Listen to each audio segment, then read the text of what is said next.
Hey folks, Dan Frio here with your rate update for February 2nd, 2024. Well, yesterday we had huge reprieves in mortgage rates because we had a lot of good economic news. However, today is a completely different story. So let's get to the headline news today. Only thing out today is really payroll numbers. And these numbers are way better than I ever expected. Let's see what Rick Santelli has to say about all this. The jobs report just coming out just now. So take it away, Rick. 2 seconds, Rick. That's a couple of seconds. The first jobs report, jobs of 24 is out, and it is whopper 353,000. 353,000. We have to go in the Wayback Machine. That is the biggest non-farm payroll gains since January of 23, when it was 472,000. And if we look at the unemployment rate, it is 3.7. It's remained at 3.7. And just for history's sake, the 3.4 low that we had was the lowest since 1953. That was in April of last year. If we look at the average hourly earnings, a huge jump, up 0.6%. Up 0.6%. It equals March of 22. To find a higher number, you have to go to January of 22. And also, for some context there, the amount of year over year is also popping 4.5%. We were expecting 4.1. The year-over-year average hourly earnings began as a data set in 2007. Pre-COVID, all the way to when it started, the high was 3.6. It's 4.5. That says it all, folks. So what we were watching for is the Federal Reserve. The Federal Reserve is controlling everything right now. And they've been coming out saying, okay, we see prices coming down, but the area that we really want to focus in on is the jobs report. They're starting to see jobs coming down and down and down. Their whole context there is people aren't working. They're not getting as much pay. So they don't have that money to keep spending things. Well, this news is basically blowing all that out of the water. So without further ado, let's see how the other markets are doing. And let's also break down the economic data. And then I want to see or show you guys what the Federal Reserve's thinking of all this. So the first thing we're going to do is go through right here. Like I said, these are where mortgage rates, they ended yesterday, but we're probably going to give all this good news back. So these are the top 6 programs people use when they're buying their first house. These are where the rates are. To put this into context, I got to do this legally. To get that rate, what do you need? Well, Mortgage News Daily, they do a fantastic job at this because these aren't my rates. What they do is they send mortgage surveys to banks all over the country, and they ask them these 5 questions. The 5 questions are, if you had somebody buying their first house, it was a single-family home, and they were going to live there, okay, that's probably you.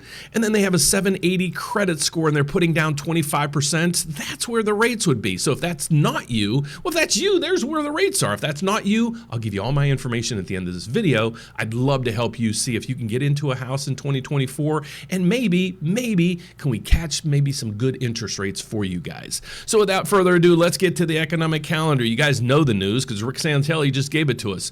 But it is, let's say it's this way, it's fantastic news for us consumers or us people out there in the working class because, you know, it's maybe where it's a little easier to find jobs right now. This data, though, contradicts a lot of the data that we have up above because the JOLT index came in this week, and it was saying, you know, how many job openings there are. It was way up. Then we have ADP. They came out earlier this week on Wednesday, and they said the jobs market is dismal. And they also came back with some other information saying that wages are down. So ADP, we're going to start scrutinizing their numbers once again because they were way off the mark this time. Because when you look at this, average hourly earnings, that's up, and that means people are putting more money in their pocket. That means they're probably going to spend more. That means inflation's going to be a little stickier than expected. So basically, I'm going to agree now. March's rate cuts are completely off the table. So then we got to non-farm payroll, just like Rick said. The last reading was 333. They thought that was just going to plummet down to 187. It actually exceeded the last reading, which is, And then they expected also the unemployment rate. The Federal Reserve wants this to get to 4%, and then they'll be a little comfortable. It was at 3.7% earlier. They expected 3.8. It came in at 3.7. So these numbers, though fantastic for you and me, not good news for the Fed. So then the stock market, we'll check at that in a second. But let's go over to the CME Fed Watch tool. This is a Fed Watch tool. A lot of you new subscribers are like, Dan, I didn't even know this existed. Well, now you do. So the Fed Watch tool that we go to is the CME Group, Chicago Mercantile Exchange. What it tells us is basically this. The next time the Federal Reserve meets, what are they going to do with interest rates? That basically summarizes it. Well, yesterday, there was about a 69% chance they were going to hold rates steady. That means there was about a 30% chance that they were going to reduce rates at the next meeting. Well, I'm thinking that's completely off the table at this time. So let me put this into context before I scroll down. The current Fed funds rate, that's the interest rate that the Federal Reserve controls, it ranges. They give you a range. So right now it's about 5.3, but they give you a range. They say it's going to be between 5.25 and 5.5. Okay, so let's go down through here and see what the expectations are today after this jobs report. So if you scroll down, like I said, yesterday this was about a 70-30. Well, now it's an 80-20. So now the expectations are they're going to stay sticky right now with the federal funds rate at 5.25 to 5.5. Now there's only maybe a 20% chance. Again, yesterday this was about a 30% chance, and this was at 70.